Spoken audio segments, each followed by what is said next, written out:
नमस्कार साथियों, आप सभी का स्वागत है आपके अपने YouTube चैनल पढ़ाई की पोथी में। साथियों, उम्मीद करती हूँ कि आप सभी स्वस्थ होंगे, मस्त होंगे, बेहतर होंगे और निरंतर अपनी तैयारी के माध्यम से सफलता का मार्ग प्रशस्त कर रहे होंगे। तो चलिए, आज से आपके मनोविज्ञान यानी कि चाइल्ड डेवलपमेंट, बाल मनोविज्ञान से रिलेटेड वीडियोस भी आपको प्रोवाइड किए जाएंगे, जिनकी शुरुआत मैं एक बहुत ही महत्वपूर्ण टॉपिक के साथ कर रही हूँ, जो है आपका मनोविज्ञान की महत्वपूर्ण पुस्तकें और मनोवैज्ञानिक नाम। जैसे कि सबसे पहली पुस्तक आप देखेंगे द स्कूल एंड सोसाइटी। तो द स्कूल एंड सोसाइटी नामक पुस्तक के जो लेखक हैं वह हैं जॉन डीवी। इसी प्रकार आप आगे आगे बढ़ते जाएंगे और उन सभी महत्वपूर्ण पुस्तकों को देखेंगे जो आपकी परीक्षाओं में लगातार पूछी जाती हैं।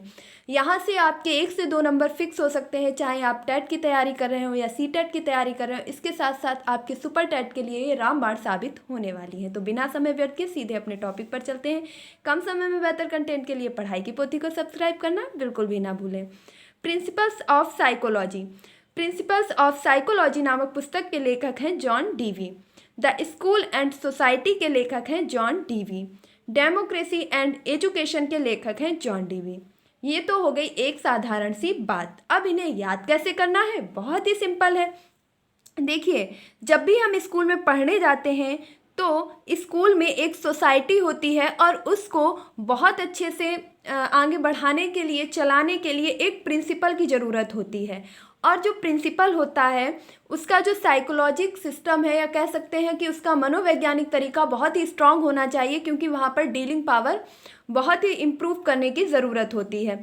अब उसको ऐसा वातावरण अपने स्कूल में रखना है जिससे बच्चे अच्छे से सीखें और उनमें अच्छी आदतों का विकास हो। इन चीज़ों के लिए वहाँ पर प्रजातांत्रिक यानी कि कह सकते हैं कि बहुत ही ज़्यादा दबाव वाला माहौल बिल्कुल भी नहीं रखना है। उन्हें कैसा रखना है? तो डेमोक्रेसी। तो डेमोक्रेसी देनी है एजुकेशन में। अब मैं उम्मीद करती हूँ कि इन तीनों ही चीज़ों को आप रिलेट आसानी से कर चुके होंगे। हम स्कूल में जाते हैं, एक सोसाइटी मिलती है जिसे प्रिंसिपल के द्वारा हैंडल किया जाता है और वह डेमोक्रेटिक माहौल हम लोगों को देते हैं एजुकेशन के फील्ड में। इन तीनों पुस्तकों के लेखक कौन है? John Dewey.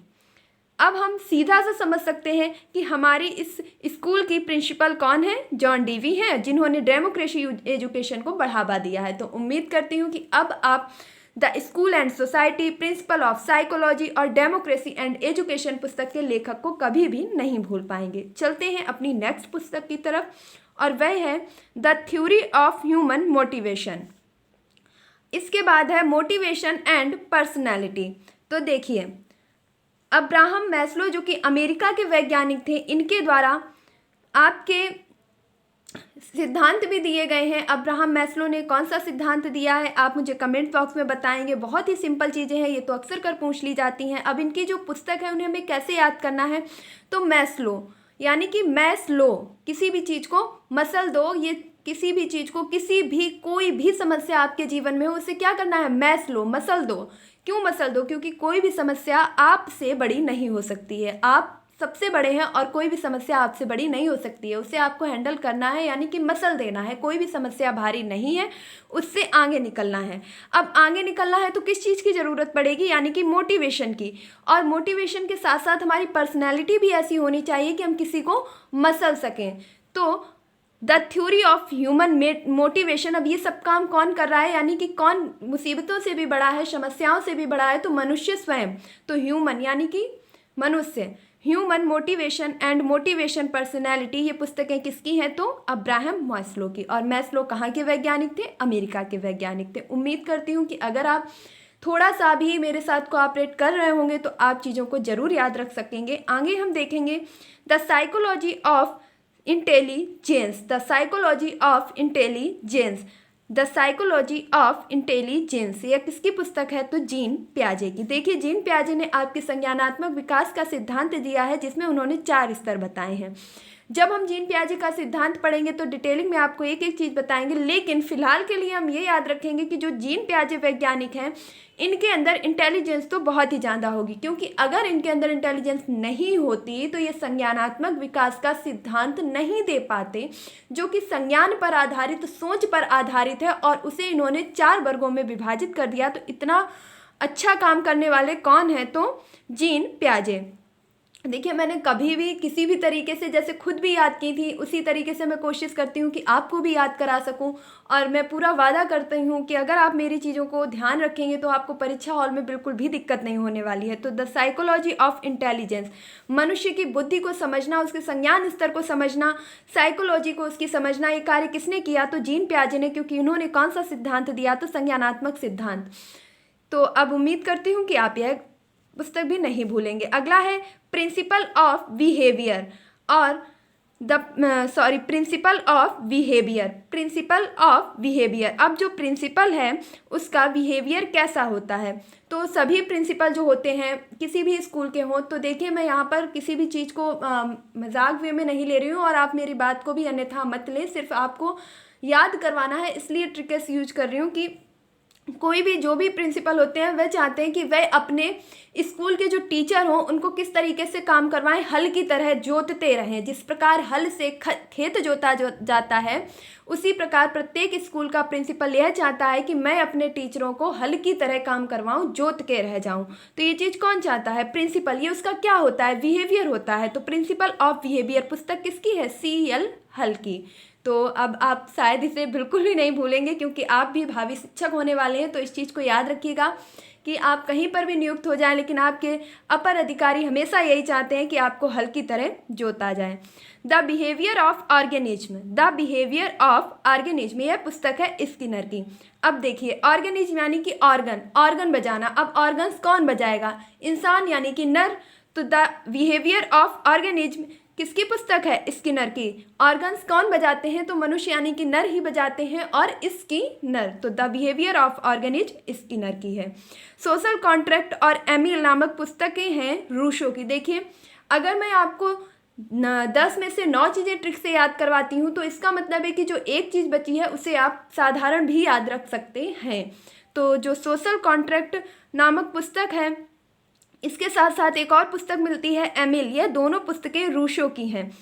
इसके बाद आप देखेंगे, देखिए सोशल कॉन्ट्रैक्ट यानी कि सोशल कॉन्ट्रैक्ट को बढ़ाना है, सामाजिकता को बढ़ाना है, लोगों से मेल मिलाप को बढ़ाना है। किसके द्वारा? मिलने से। और अगर ऐसा नहीं होगा तो रूस जाएंगे, मतलब रूठ जाएंगे। तो क्या? रूसो की है। तो सोशल कॉन्ट्रैक्ट और एमिल नामक पुस्तक किसकी है? रूसो की। अगला देखेंगे, the discovery of child and child training, यानी कि द डिस्कवरी ऑफ चाइल्ड, और इसी के बाद एक और पुस्तक मिलती है चाइल्ड ट्रेनिंग। ये दोनों की दोनों पुस्तकें हैं मारिया मांटेसरी की। The discovery of child training, ये पुस्तकें किसकी हैं? मारिया मांटेसरी की। अब मारिया मांटेसरी जो कि इटली की निवासी थी, इन्होंने बच्चों के लिए काफ़ी खोज की, काफ़ी कुछ अच्छा किया। और यह सब किसके लिए किया? तो बच्चों के लिए। तो द डिस्कवरी यानी कि खोजा बच्चों के लिए नई नई तरीकों को, नई नई चीज़ों को, ऑफ चाइल्ड, और चाइल्ड ट्रेनिंग, बच्चों की ट्रेनिंग भी की। किसने की? तो मारिया मांटेसरी ने। और कैसे की? अब देखिए, जब भी हम बच्चों को किसी खोज के बारे में बताते हैं, उनकी ट्रेनिंग करवाते हैं, तो कैसे करते हैं? बच्चे नहीं सीखते हैं तो हम उन्हें मार मार के सिखाते हैं। तो मांटेसरी, मारते सरी, तो मारते सरी। इस प्रकार से भी याद रख सकते हैं कि the discovery of child and child training नामक पुस्तक किसकी है? मारिया मांटेसरी की। अगला देखेंगे, दिवा स्वप्न। दिवा स्वप्न पुस्तक है गिजू भाई की। और गिजू भाई बधेका कहाँ के रहने वाले थे? गुजरात के रहने वाले थे। इन्हें जो बच्चे थे, ये भी कई बार पूछा जा चुका है कि बच्चे किसे मूंछों वाली माता के नाम से बुलाते थे? तो गिजू भाई बधेका को मूंछों वाली माता के नाम से भी जाना जाता था। गिजू भाई बधेका ने दिवा स्वप्न नामक एक पुस्तक लिखी। और इसे हम कैसे याद रखेंगे? तो कभी आपने मूवीज़ वगैरह में देखा होगा, बोलते हैं कि बहुत भाई है, भाई टाइप्स, मतलब बोल सकते हैं बहुत गुंडे वाले लोगों को भाई भाई बोलते हैं। तो वो जो भाई लोग होते हैं वो कैसे सपने देखते हैं? दिन में सपने देखते हैं कि हाँ मैं अभी जाऊँगा, मार तोड़ करूँगा, इन सब चीज़ों को जीत लूँगा, ये कर लूँगा, वो कर लूँगा। तो इस तरीके के दिवा स्वप्न, दिन में स्वप्न देखते हैं। कौन देखते हैं? तो भाई लोग। तो गिजू भाई बधेका की पुस्तक का क्या नाम है? दिवा स्वप्न। देखिए, पर्सनली गिजू भाई बधेका से इन चीज़ों को मत रिलेट कीजिएगा, क्योंकि मैं सिर्फ ट्रिक्स के लिए बता रही हूँ। बाकी गिजू भाई बधेका ने बच्चों के लिए एक माता के रूप में स्कूल को चलाने का प्रयास किया था, और काफ़ी हद तक वह सफल भी रहे थे। और ये अपने आप में बहुत ही कह सकते हैं बच्चों के लिए इन्होंने बहुत ज़्यादा प्रयास किए, इसलिए बहुत ही अच्छे व्यक्ति हैं। तो उनसे चीज़ों को रिलेट मत करें। Education of man, education of man पुस्तक के लेखक कौन है? तो एजुकेशन ऑफ मैन पुस्तक के लेखक हैं फ्रॉवेल। ये जर्मनी के निवासी थे, जो कि पेस्टोलॉजी के शिष्य थे। पेस्टोलॉजी भी आपके मनोवैज्ञानिक है, और उनके शिष्य हुए फ्रॉवेल। फ्रॉबल ने एक पुस्तक लिखी जिसका नाम था एजुकेशन ऑफ मैन। अब आप मुझे एक बात बताइए कि किसी भी व्यक्ति को अगर आप कुछ भी सिखा रहे हैं, एजुकेशन ऑफ मैन, एजुकेशन मतलब शिक्षा, ऑफ माने काम, मैन माने मनुष्य की, तो किसी भी मनुष्य को, इंसान को अगर आप शिक्षा दे रहे हैं, सिखा रहे हैं, तो ये तो सभी का मानना होगा कि अगर उसे फ्री छोड़ दिया जाए, स्वतंत्र कर दिया जाए, तो वो बहुत अच्छे से सीखेगा। और अगर उस पर आप एक प्रेशर बनाते हैं, बैठ करके सामने किसी चीज़ को सॉल्व करवाते हैं, तो वह उतने अच्छे से नहीं कर पाएगा। तो कोई भी व्यक्ति अगर कुछ सीखता है, पढ़ता है, तो वह किस वातावरण में सीखता है? फ्री रहना है उसे, तो फ्री से फ्रॉवेल। तो एजुकेशन ऑफ मैन, मैन कैसे वातावरण में सीखता है? फ्रॉवेल, बेल तरीके से, अच्छे तरीके से वो फ्री वातावरण में ही सीख पाता है। व्यवहारवाद पुस्तक के जनक कौन है? तो व्यवहारवाद सिद्धांत भी वाटसन के द्वारा दिया गया, और व्यवहारवादी बहुत बड़े वैज्ञानिक भी वाटसन रहे हैं, और व्यवहारवाद पुस्तक भी किसके द्वारा लिखी गई है? वाटसन के द्वारा। तो मुझे नहीं लगता है कि इसमें कुछ भी बताने की ज़रूरत है, क्योंकि इन प्रश्नों को आप बहुत ही आसानी से जानते भी हैं। व्यवहारवाद का जन्म जो कि 20वीं सदी में हुआ अमेरिका में, किसके द्वारा? वाटसन के द्वारा, और वाटसन ने इस पर एक पुस्तक भी लिखी जिसका नाम रखा व्यवहारवाद। अगला है ऑन एजुकेशन। ऑन एजुकेशन, वर्टेड रसेल। ऑन एजुकेशन, देखिए जब हम पढ़ते हैं ऑन एजुकेशन, मैं बहुत ज़्यादा इंग्लिश में, ऐसा नहीं है कि मैं बहुत ज़्यादा इंग्लिश जानती हूँ इसलिए इंग्लिश का अर्थ बता पाऊँगी। मैं अपने तरीके से किसी भी चीज़ का अर्थ जानूँ या ना जानूँ, लेकिन मैं उस चीज़ को रिलेट कर लेती हूँ ताकि याद रख सकूं, और कोशिश कर रही हूँ कि आप भी याद रख सकें। मैंने ऑन एजुकेशन को रिलेट किया है कि पढ़ते समय, ऑन एजुकेशन, तुरंत, एंड टाइम, बर्टेड रसेल, हमारा दिमाग कैसा होता है? बहुत ही ज़्यादा बर्टेड, बर्न होता है, जलता है कि हाँ मुझे और करना है, और करना है, एक फुर्ती होती है। तो उस चीज़ को कहते हैं कि जो इंस्पायरेशन होती है अंदर से, बर्टेड, बहुत ही ज़्यादा बर्न होते हैं, जल उठते हैं। एक कहते हैं कि बहुत ही हिम्मत से तैयारी करना। तो ऑन एजुकेशन, जब हम तैयारी कर रहे होते हैं, तो उस ऑन द टाइम पे हम बर्टेड रसेल, अपने दिमाग को बहुत ही ज़्यादा बर्न कर रहे होते हैं, जला रहे होते हैं, गर्म कर रहे होते हैं। तो ऑन एजुकेशन बर्टेड रसेल की है, और अपना पूरा जो दिमाग का रस होता है उसे निकाल देते हैं। तो रसेल, बर्टेड रसेल की पुस्तक का क्या नाम है? On education. The Republic, the Republic Plato की पुस्तक है, क्योंकि ये बहुत ही ज़्यादा चर्चित है, तो आई थिंक कोई भी ट्रिक की ज़रूरत नहीं है। अगला देखेंगे the life divine. The life divine पुस्तक है अरविंद घोष की, यह भी आप लोगों को पहले से ही पता होगी। चाइल्ड साइकोलॉजी, चाइल्ड साइकोलॉजी नामक पुस्तक के लेखक हैं हरलॉक। देखिए बच्चों की जो एक साइकोलॉजी होती है, चाइल्ड साइकोलॉजी, यानी कि बच्चों का मनोविज्ञान। तो बच्चों का मनोविज्ञान कुछ इस प्रकार होता है कि जब भी वे विद्यालय पढ़ने जाते हैं तो किससे जाते हैं? साइकिल से।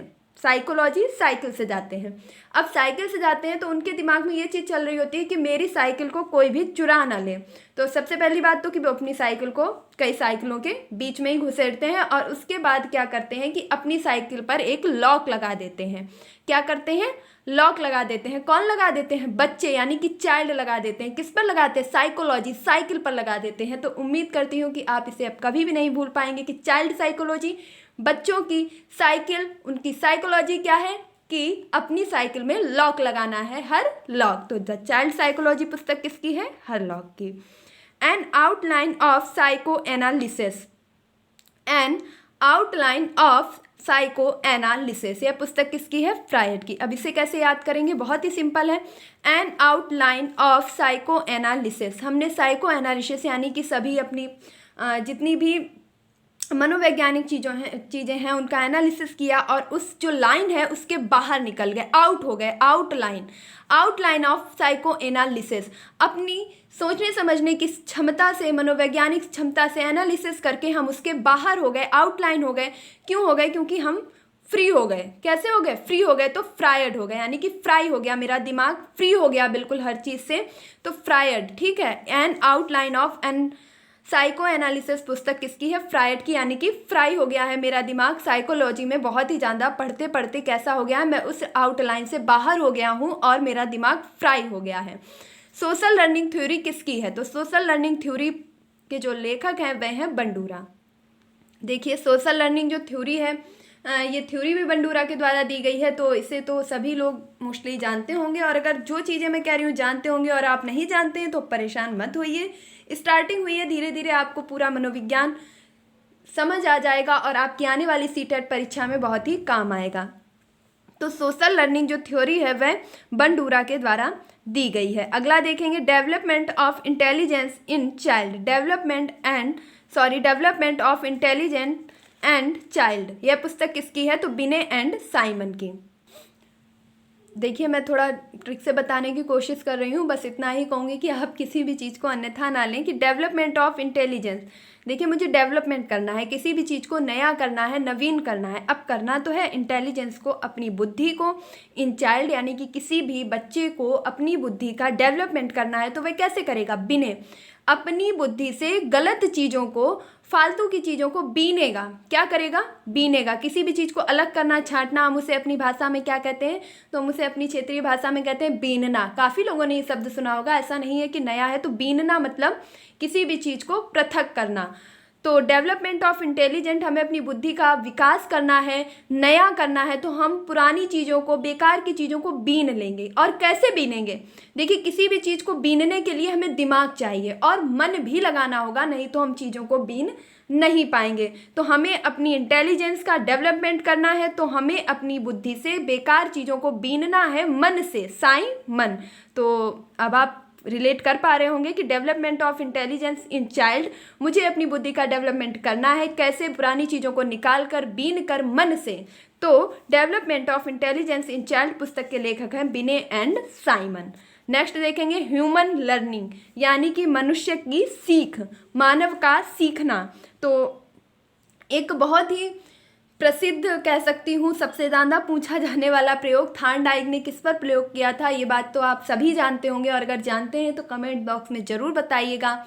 तो उस चीज़ को क्या कहा गया कि ये मैं सिर्फ रिलेट कर रही हूँ कि इसी चीज़ को हम मनुष्य पर भी अप्लाई कर सकते हैं, यानी कि ह्यूमन लर्निंग। थार्नडाइक ने ह्यूमन लर्निंग नामक थ्योरी दी।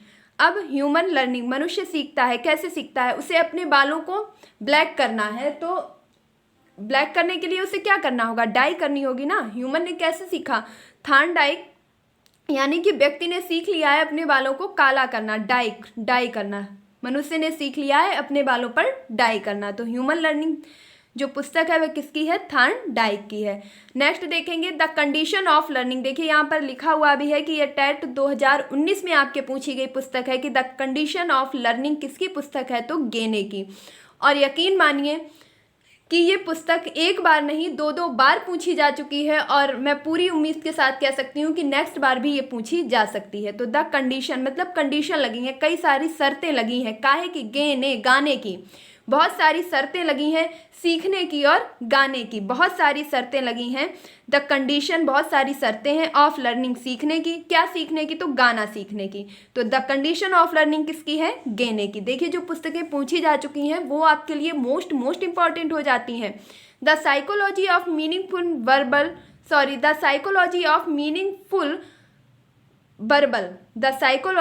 मीनिंगफुल बर्बल, यह पुस्तक है डेविड ओशुवेल की। तो इसे कोई ट्रिक नहीं बनाएंगे और फिर भी याद हो जाएगी। क्यों? आप पढ़ रहे होंगे the psychology of meaningful verbal, यहाँ पर लिखा है मीनिंगफुल बर्बल, यानी कि किसी का अर्थ है उस बर्बल का। आप मुझे एक बात बताइए, यहाँ पर पढ़ने से ही लग रहा है कि मुझे अर्थ समझ नहीं आ रहा। मीनिंगफुल बर्बल मीन्स क्या? बर्बल। तो जब इस चीज़ का मुझे अर्थ ही नहीं समझ आ रहा है, तो ऊसुवेल यहाँ पर भी कुछ भी ऐसा नहीं है जिसे सार्थक रूप में कहा जा सके, और उसका जो नाम है राइटर का वो भी क्या है? ऊसुवेल। तो हम इन दोनों शब्दों को सिर्फ पकड़ेंगे और 2 से 4 बार बोलेंगे, याद हो जाएगा। Meaningful verbal ऊशुवेल।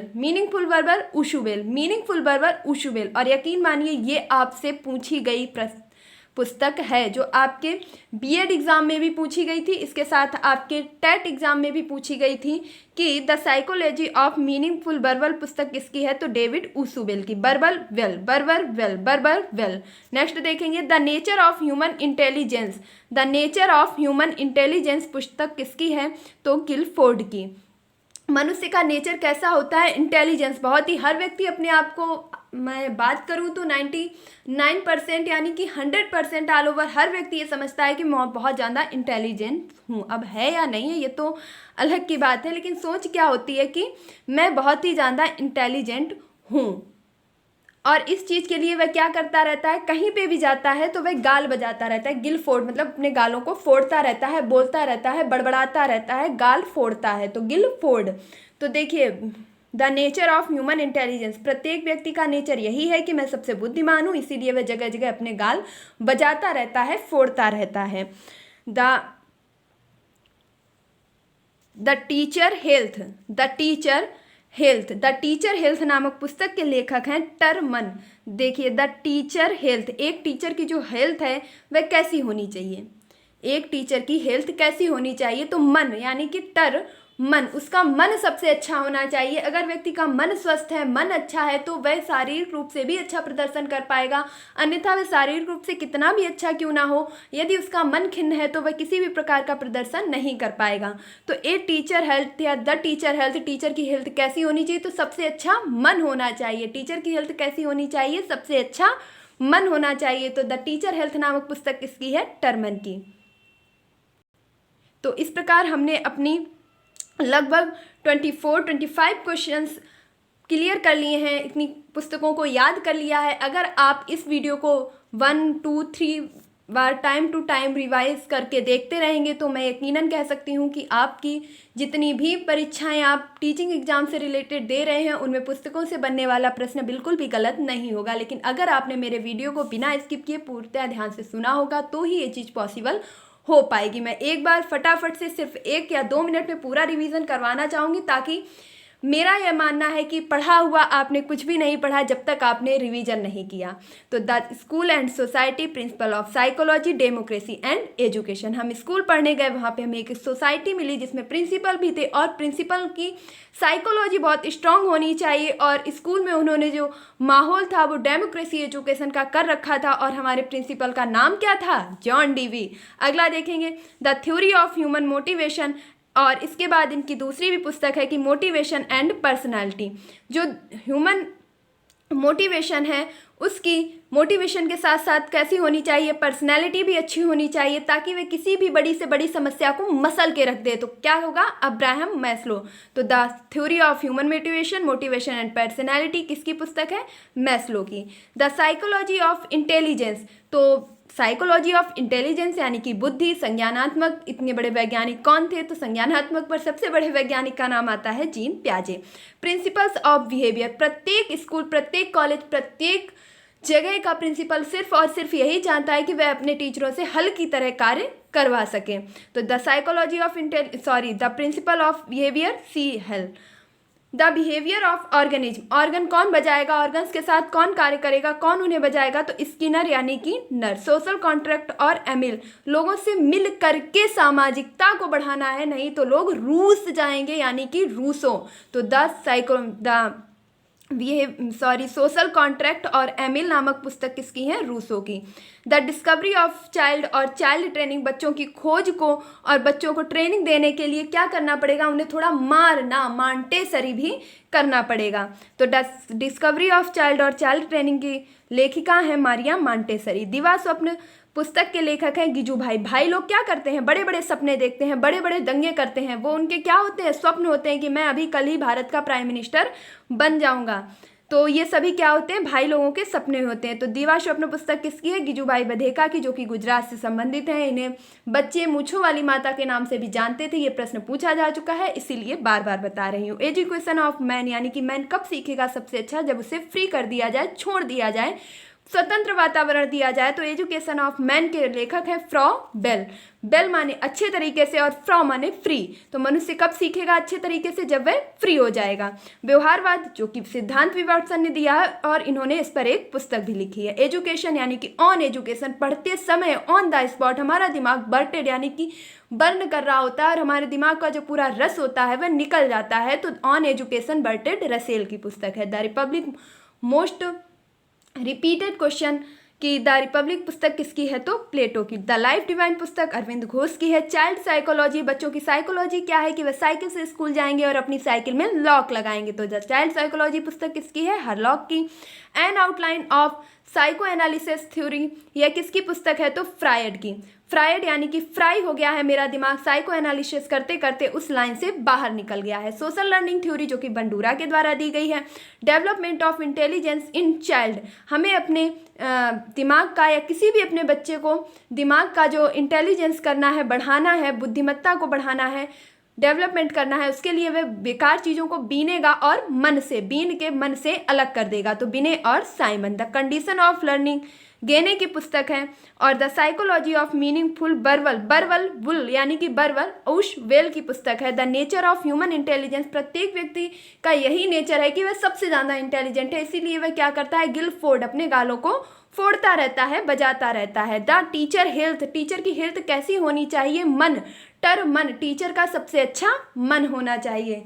तो उम्मीद करती हूँ कि आपको मेरे द्वारा बताई गई इन सभी पुस्तकों में किसी भी प्रकार की कोई समस्या नहीं रही होगी। अगर आपको किसी भी प्रकार की कोई समस्या है या आपको मनोविज्ञान में कोई भी ऐसा टॉपिक लगता है जो बहुत ही ज़्यादा कठिन है और समझ नहीं आ रहा है, तो मैं पूरा प्रयास करूंगी कि मैं आपको बहुत ही सरल शब्दों में समझा सकूं। आप कमेंट बॉक्स में अपनी राय जरूर बताएं कि आपको यह वीडियो कैसा लगा। बहुत ही मेहनत लगती है, तो अगर आपको यह वीडियो थोड़ा सा भी पसंद आया है, थोड़ा सा भी यूजफुल लगा है, तो प्लीज़ इस वीडियो को लाइक करना और अपने दोस्तों के साथ शेयर करना। और अगर आप चैनल पर नए हैं तो सब्सक्राइब करना बिल्कुल भी ना भूलें। मिलती हूँ अपने नेक्स्ट वीडियो में, तब तक के लिए लगातार वीडियो को वॉच कीजिए, रिपीट करके वॉच कीजिए, कई बार इसे रिवाइज कीजिए ताकि ये ट्रिक के माध्यम से आपके दिमाग में सेट हो जाए। अपने दोस्तों को शेयर कीजिए और उम्मीद करती हूँ कि आपने अभी तक चैनल को जरूर सब्सक्राइब कर लिया होगा। तब तक के लिए खुश रहिए, मस्त रहिए, पढ़ाई में निरंतरता बनाए रखिए, अपने माता पिता गुरुजनों का सम्मान करिए और कमेंट्स बॉक्स में ज़रूर बताइएगा कि इस सीरीज को आगे कंटिन्यू किया जाए या आपकी कैसी मंशा है। अब नेक्स्ट वीडियो साइकोलॉजी में आपको किस चीज़ का चाहिए, आपकी क्या डिमांड है, ज़रूर बताइएगा। Thank you.